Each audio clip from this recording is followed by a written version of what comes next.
Matod sa World Health Organization ken WHO, anaa sa kapin 703,000 katao matag tuig ang naga-attempt og hunos sa ilang kinabuhi. Gabi ko ako pag-fight at mga time. Kaya kabula manggod ko pag i-end ako kong life. Wala siya peace. Instead, mag-start siya suffering.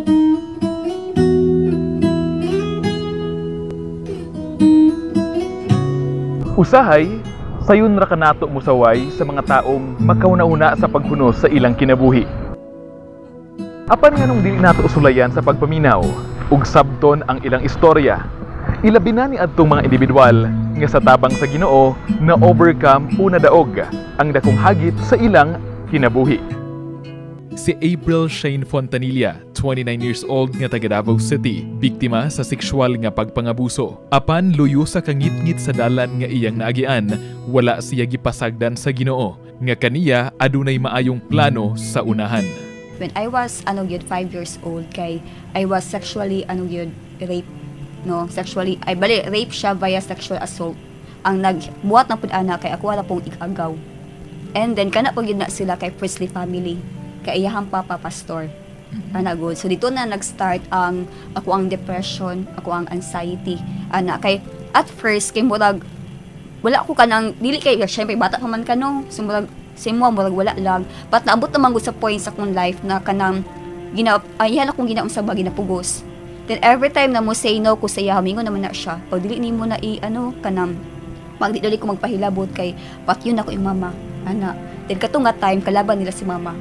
Munang nabot ng anxiety, kay naamang good ko yung mga question good na if mutugan ko, basig buhato niya kay mama.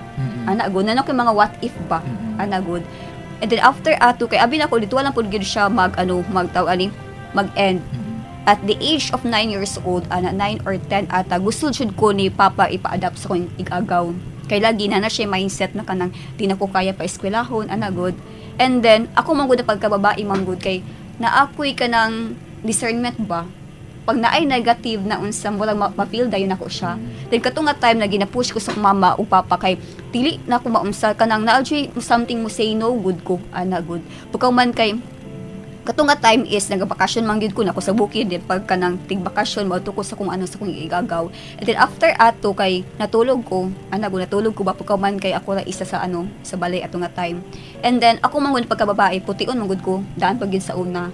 Sana tong sa una nga kanang wala pa kaagi mga skincare. So yung pagkaputi gyud is kanang natural lang gyud siya good. Then naka-short ko ato nakasando. Then ang gibuhat man sa asawa sa ko'y agaw kay gigunitan niya kung diri nga part. Anthony gunit ta siya diri. Then mo action am ta siya kisa ko nakamata man ko. Manana dayon siya na ay chong natulog day ka good. Then mo to ang trauma nako pagka 5 years old nibalik ta ato nga time. And then after ato wala gapon ko nitugas sa mama.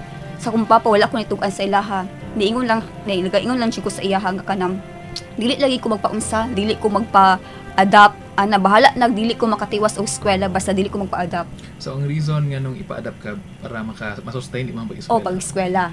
Kay ako ang mangong igago kapila siya nabuntis tapos paminti siya makuhaan. So wala siya anak until now. So in order na maka-feel siya nga na siya anak, bali sa kuan niya ginaano, good.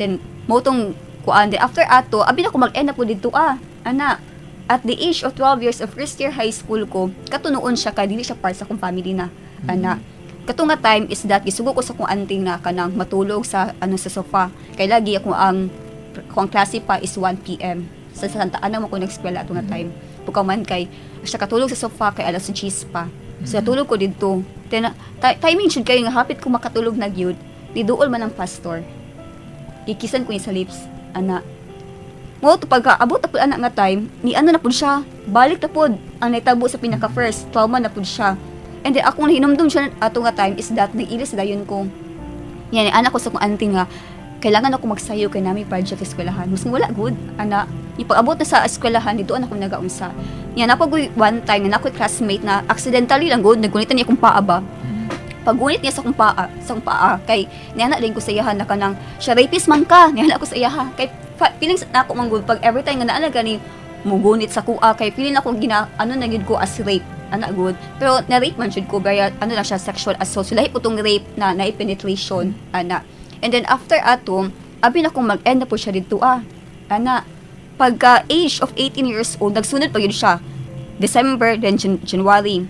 Kikuha ko sa kong auntie na patuon lagi sa lugar. Di lang ko mag-disclose o kanang, kanang place kay para lang po, kay basi na lang po nila. Gikuha ko sa kong auntie, kay paeskwelahon ko og kanang practical nursing. Paeskwelahon ko nila practical nursing. Pagkauman kay, katong nga time, iba sama pa sa kong iyong kagaina nga maka-feel ko if there, kanang lahi nga mahitag, na there's something bad. Pag abot ato nga time, balik tapod ko sa kung trauma pagkaunsa, 5 years old. Abi na kung mag-end na po dito, ang pinakalas na gyud kay katong pagka-January na.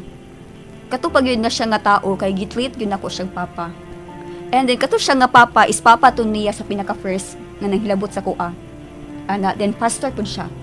Dito ako nag-question na kay Lord. Kay gipasulod ko niya sa kwarto, iya kong gilamutak, tapos gigunitan niya akong diring nga part. So dito ako ni-question kay Lord. Ganon duha naka-pastor ang nahilabot sa kuha. Good. Then nagdako ugod ko nga Christian. Nagdako ko nga nag-serve kay Lord. Tapos ingana gud ang nitabo sa kuha. Wala ganignan ako i-question ba na ginatry na ako i-preserve akong kaugalingon. Tapos ginaing-ana ko. Mag-ana good. Dito na nag-question. Dito na mas naggrabe nag-depression atong nga time. At the age of 6 or 7, nag-try na kong unsa hikong jud sa bukid. Kaya ko ang agaw kay suicidal lang po siya. Good. So mga kung una-una ba ay pag ma-end akong life basig human na siya. Good. Ingana ako mindset. Pero imong gigagaw. I mean, nag-attempt lang po siya. Nag-attempt yun siya. Pagka human kay like to the point na na-hospital po siya. Kay grabe naman dugo sing kamot. Grabe naman niya pag go suicide. So akong mindset nga time, bata pa manggod ko, ay basig okay lang maghikog, basig okay lang mag-ingana. Kay wala kay ko, syempre bata pa ka, wala pa siya na-explain sa imo kung sa impyerno. Good. So imong mindset, akong mindset nga time ay okay lang siguro. Good. Pagkaman kay pagtayo na akong hikog, kay naining gawas.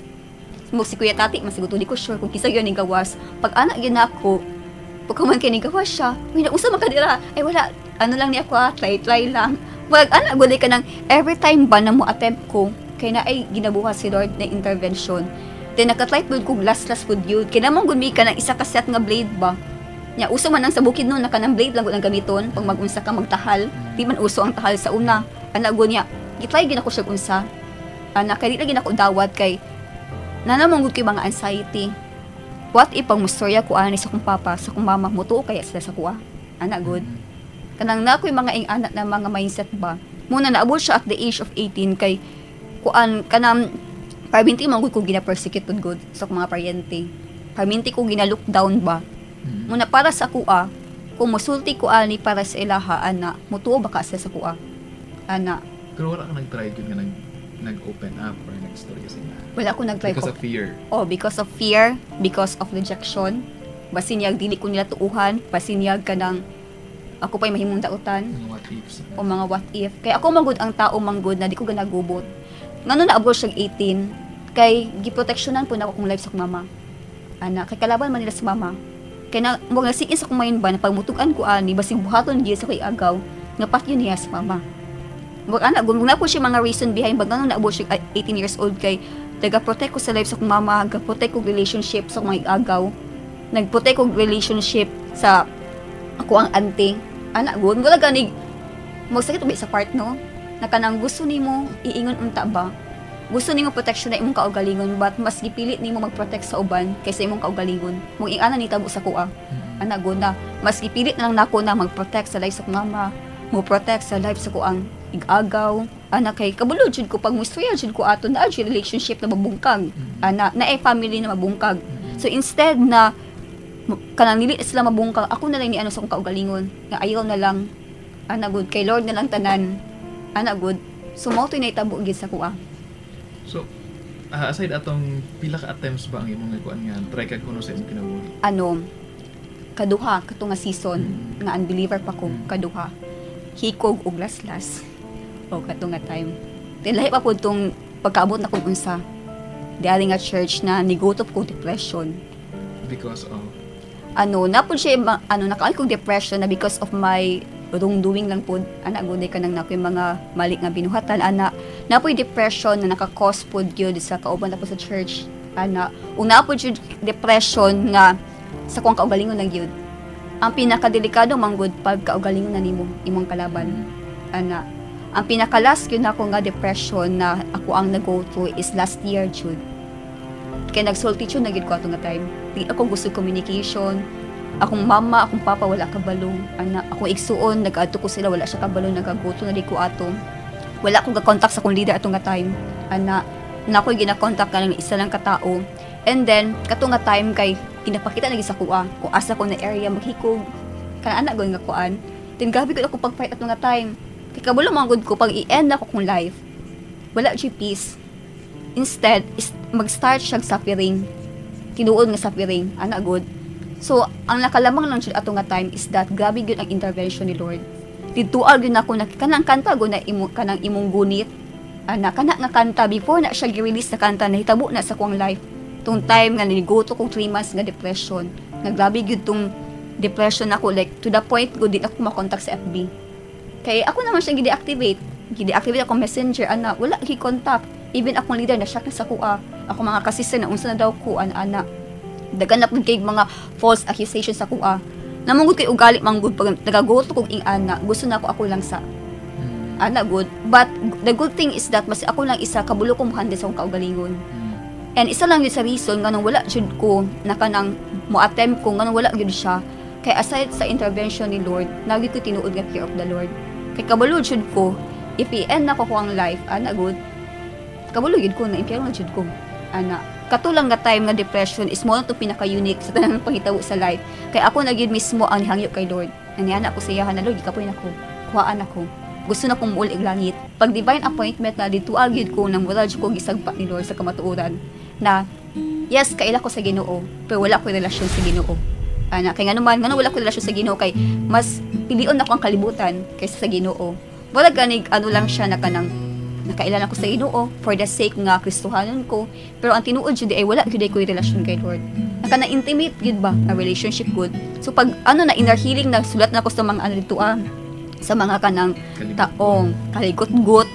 Ug dito ko jud ako na found out na kanang abi na kung okay na ko sa mama, sa kong papa, sa kong mga igsuon, sa kong mga auntie. Dito na ko na found out nga kanang misingkit na gud balik sa imuha ang mga panghitabo. Dito gid ako gipagsulat gyud. Forgive na ko siya, but naalang siya murag unsa, naalang siya murag gap lang. Ana ako man gud na pagkatao man gud. Pag ina ako in the process of journey, in the process of healing, ako lang man gud is ayaw lang ko hilabting. Allow me to heal. Kay along the way, masyak na lang pud ko makalimot na day ko. Na nalay ko hinanakit, ana good. Naka-forgive na ko sa ilaha, but dili lang jud ko totally na kanang katagad pa, ana good. Kaya naman po kayo mga instances mong good na kiproteksyonan ako imong peace. Kiproteksyonan po ako ang peace. Ana good. But it doesn't mean nga suko jud ko sa imuha. Ang ako alang is to protect lang ato ang boundary. The good thing is that kailangan lang gid ako to siya agian. Kay para na po ko ika-advise ka ron. Ana good. Like kanang ika-testimony good na kanang focus lang gid ka sa Ginoo. Ana good. Ayaw focus sa mga tao inside in the church. Kaya pag mo focus ka sa inside in the church, sa mga tao di ara, lamang gina sa lapses, pangutanaw ka sa ila, mapaksay gid ka. But in order for you na imuhang isave ang imuhang kaluwasan po jud ug imuhang calling, focus lang gid ka sa Ginoo. Ug mao to ko na learn. Dapat gud ikaw makakristohanon man ka o dili ka kristohanon, kabalo dapat ka kinsa imong kalaban. Ana, kinsa ring enemy of your soul. Kaya ang goal man gid sa yawa is mamatay gid ka. Patyon gid ka niya. Kay dili siya musugot na malangit ka. Dili siya musugot na makauban nimo si Lord. Mao man gid iyang pinaka-goal sa imuha nga ma-end imuhang life. Ana, kung ikaw emotional kay ka wala kay knowledge sa word ni Lord, ana, i-end gyud nimo imong life, ana. But always lang gyud remember, every time makahuna-huna ka i-end imuhang life, naba siya tinuod nga peace. Ana good. Kay ang pagtuo lang nimo nga humana na siya, dili nag-start lang kasi imong suffering. Ana good. And I do believe wala man siya pagsulay ba nga dili nimo makaya. Ana good. Ang imo lang jud ara is that mulin lang kasi Ginoo, seek kasi ang presence, mag-pray ka. Labor sa mga Kristohanon, dili man gud ta exempted ani, makaagi man gud gihapon ta. So kung makaagi ka ana, dapat di ara jud ka na mas mo ano gyud. Pag dili nimo feeling na mag-pray, mas diha ka mo pray. Pag dili nimo feeling na ka na mo basag Bible, diha ka mas mo basag Bible. Feeling nimo nga dili ka gusto mo atog simbahan, dapat diha ka mas mo atog simbahan. Feeling nimo dili ka kanang mag Bible study or mag LG mag house church, dapat diha ka mas mo unsa. mas dapat diha ka mas mo fight. Ana, kay along the way mapasar na nimo, ma-appreciate nimo kung giunsa po ni pag-fight imo ang tawag. Ana good. And I do believe mo intervene mo si Lord. Like kanang dili jud ka niya biyaan along the way. Tinuod ka ng promise ni Lord nga dili ka niya biyaan. Matod ni Precious Mandiguez, consultant sa Philippine Mental Health Association kan PMHA Davao City Chapter, dako og papel ang maginikanan sa pagmatuto sa ilang mga anak. Ilabi na nga diha magsugod ang paghigugma, pag-atiman, pagdisiplina ug paggiya sa anak sa saktong dalan. Dapat aware ug nagmonitor ang ginikanan sa developmental and emotional milestone sa mga bata. Dili lang tama kontento isip ginikanan nga gada ko akong anak. Di ko para dati ba lang, okay naman ko. Okay lang siya kung life. Ana good ka nang ano lang man, okay lang man akong life ka nang okay lang siya ang flow, ana good. And aside pud ana mas open ko sa kong family karon. Sa una lit naman good ko open, like kanang ginatago lang ako siya ba. Dili para karon na pagka nang nakoy kalain mo storya na gid me, nanay proper communication, na naunsa na itabo sa life, kanang open na mi pag magsuldi mig mga sakit, dili para sa una na kanang masisuko na kay ka, pero kanang okay na lang, ana good. Karon kay medyo ano naging ko medyo open ako, but dili ko open sa social media. Sa una man good open kay ko sa social media. So isa po dyan na siya sa way pud yun.